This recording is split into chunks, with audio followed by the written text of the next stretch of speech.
11 signs na jackpot ka sa husband mo. Una, lagi siyang excited umuwi para makasama ka.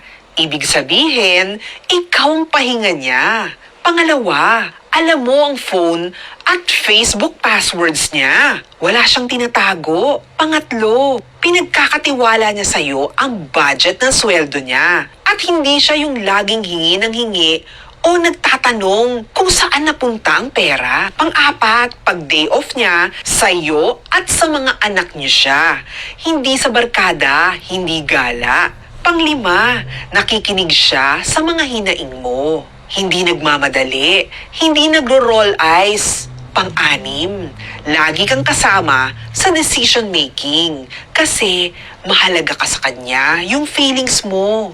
Pang-pito, iniiwan niya yung mga bagay na pwedeng mag-away kayo. Pang-walo, hindi siya mainitin ng ulo sa'yo o sa mga bata.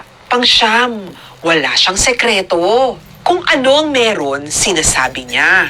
Pang-sampu, hindi niya nakakalimutan ang special days niyo. At panghuli, hindi kanya sinasaktan physically or emotionally. Kung meron ka nito, girl, jackpot ka.